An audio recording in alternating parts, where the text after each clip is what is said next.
The nature of the mind, Hindu view. The will to control the mind is not enough. We need also to know something about the nature of the mind. This we shall briefly discuss in the light of Hindu psychology, which has long had an adequate system of disciplines for controlling the mind. Hindu psychology is considered to be a science because it has, through proper investigation and verification, devised methods for the absolute control of the mind, leading to the attainment of perfection or illumination. What we say here is mostly derived from Hindu psychology as it is interpreted by Swami Vivekananda in his complete works. Mind is a finer body within this gross body. The physical body is, as it were, only the outer crust of the mind. The mind being the finer part of the body, the one affects the other. It is for this reason that physical illness often affects the mind and mental illness or tension often affects the body. Behind the mind is the Atman, the real self of man. Body and mind are material. Atman is pure spirit. Mind is not the Atman, but distinct from the Atman. To use an analogy from science, the difference between matter and mind is only in the rate of vibration. Mind at a low rate of vibration is called matter. Matter at a high rate of vibration is known as mind. Both matter and mind are governed by the same laws of time, space, and causation. Matter is convertible into mind, though we may not have realized that this is so. Take, for instance, a person who does not eat for 2 weeks. What happens to him? Not only does his body become emaciated, his mind also becomes blank. If he fasts for a few days more, he cannot even think. He does not even remember his name. When he begins to take food, again, strength slowly returns to his body and his memory revives. Therefore, it must be that food, which is matter, becomes mind. We read in the Upanishad of Uddalaka teaching his son Shvetaketu by experiment how food is converted into mind. The 2 chapters with other relevant teachings run thus. That, my dear, which is the subtlest part of curds rises when they are churned and becomes butter. In the same manner, my dear, that which is the subtlest part of the food that is eaten rises and becomes mind. The subtlest part of water that is drunk rises and becomes prana. Thus, my dear, the mind consists of food, prana consists of water, and speech consists of fire. The son Shvetaketu said, "Please, Venerable Sir, instruct me further." "So be it, my dear. A person, my dear, consists of 16 parts. Do not eat any food for 15 days, but drink as much water as you like. Since the prana consists of water, it will not be cut off if you drink water." Shvetaketu did not eat any food for 15 days. Then he came to his father and said, "What, sir, shall I recite?"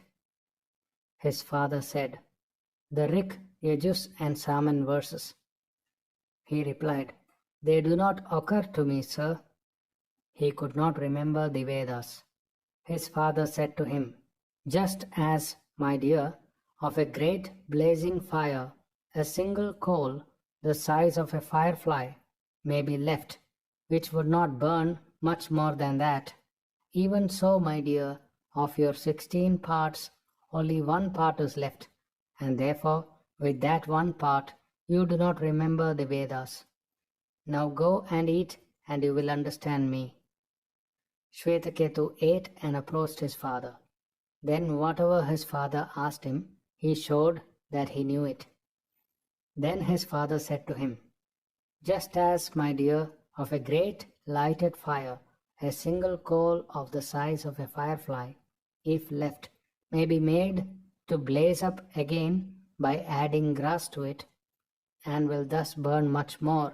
Even so, my dear, of your 16 parts, only one part was left, and that, when strengthened by food, blazed up. With it, you now remember the Vedas.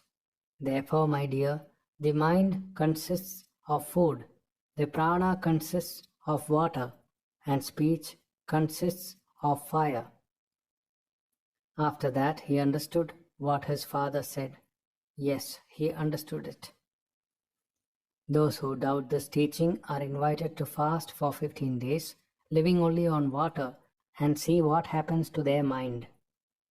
Essentially, man is not the mind, but the self or Atman. The Atman is ever free, infinite, and eternal. It is pure consciousness. In man, the free agent is not the mind, but the self. Mind is, as it were, an instrument in the self's hands through which the self apprehends and responds to the external world. This instrument with which the self comes in contact with the external world is itself constantly changing and vacillating. When the vacillating instrument is made motionless, it can reflect the Atman. Though the mind is not a free agent, its powers are simply incalculable.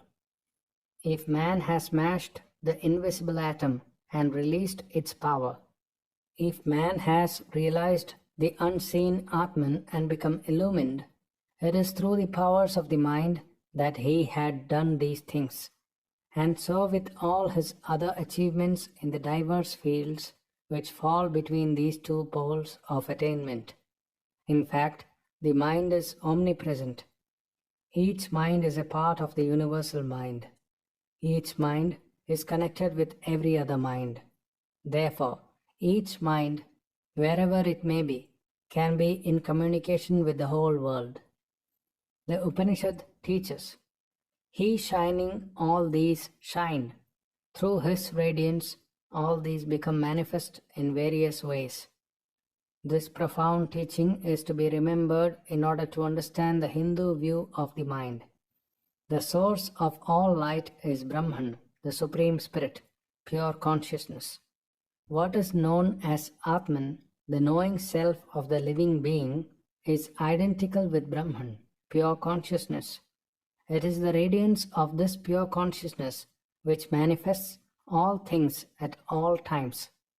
The mind, composed of subtle matter, transparent and closest to the self, is the inner instrument, antakarana, of this knowing self. It is not the source of light. There is no consciousness inherent in the mind.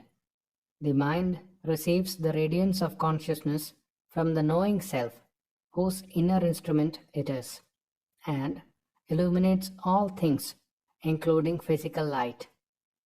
Though having no light of its own, the mind appears to be luminous. Though it seems to cognize, the mind is not the cognizer, but only an instrument of cognition.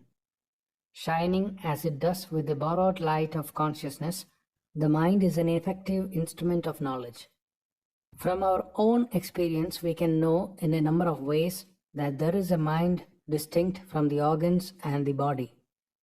We can think, feel, will, imagine, remember, rejoice, regret without using any of our 10 organs, which proves that there is a distinct inner instrument making all these functions possible.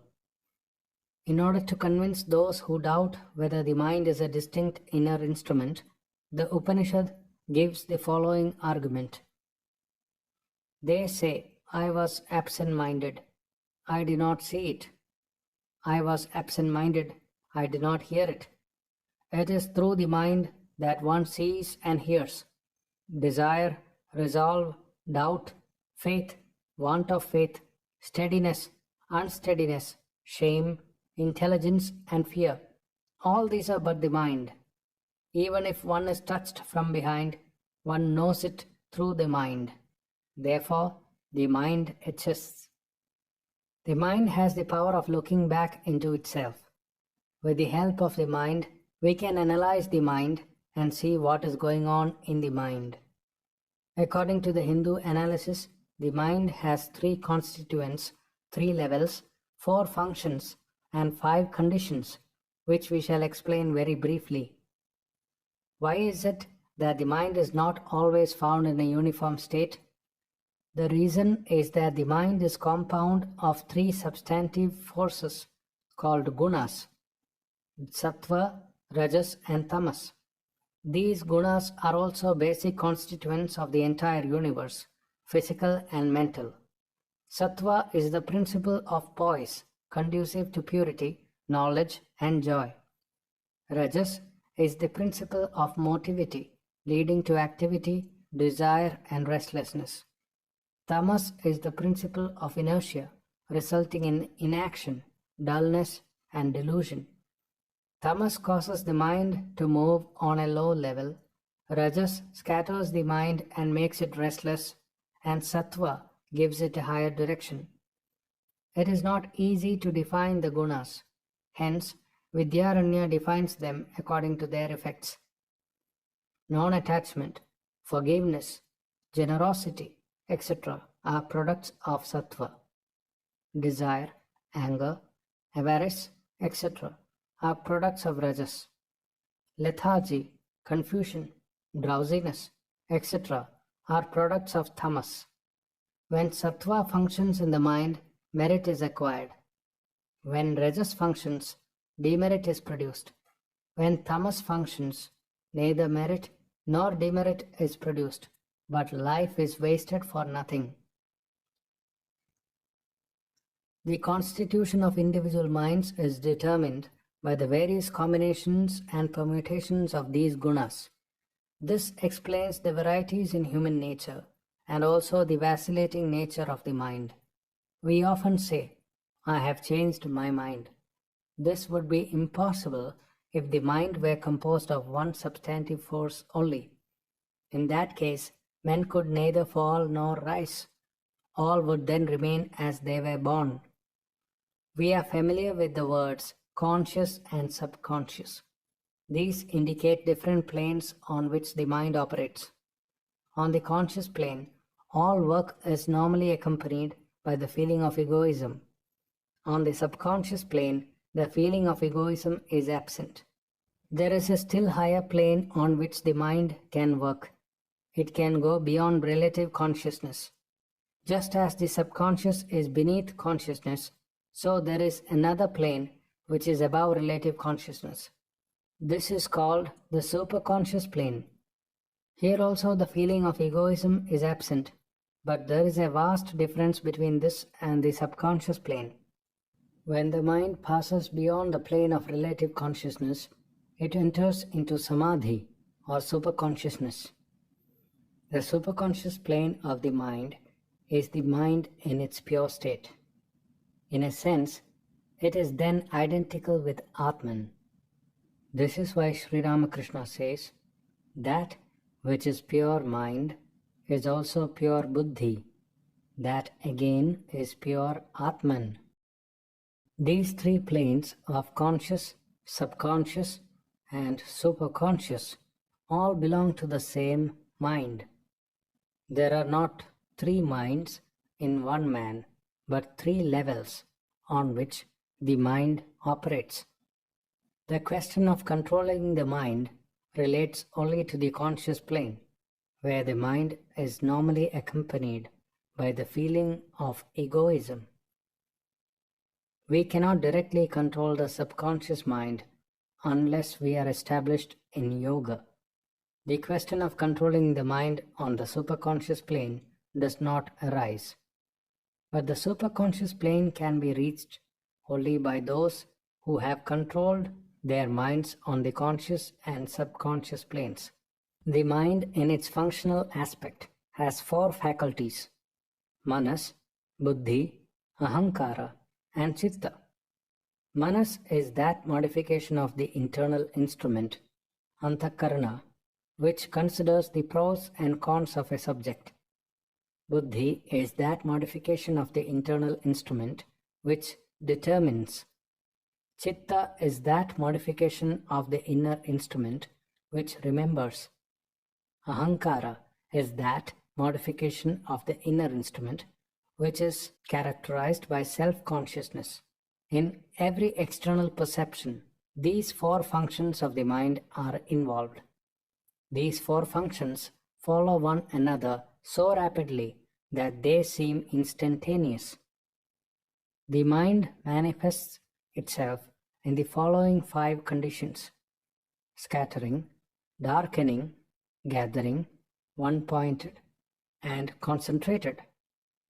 As Swami Vivekananda explains, the scattering form is activity. Its tendency is to manifest in the form of pleasure or of pain. The darkening form is dullness, which tends to injury. The commentator says, the third form is natural to devas and angels, and the first and second to the demons. The gathering form is when it struggles to center itself. The one-pointed form is when it tries to concentrate, and the concentrated form is what brings us to samadhi. The ordinary conditions of the mind are darkened and scattered. In the darkened state, a man feels dull and passive. In the scattered state, he feels restless. Through practicing the disciplines of yoga, the same mind can be gathered and made one-pointed. The whole purpose of mind control is to make the mind one-pointed. When such a mind is applied to any sphere of activity, in that it shines. A businessman with a one-pointed mind will prosper in business. A musician with a one-pointed mind will become a great musician. A scientist with a one-pointed mind will become a celebrated scientist. Through the practice and development of one-pointedness, the mind reaches the fifth or highest condition called concentrated. In this condition, superconsciousness is attained.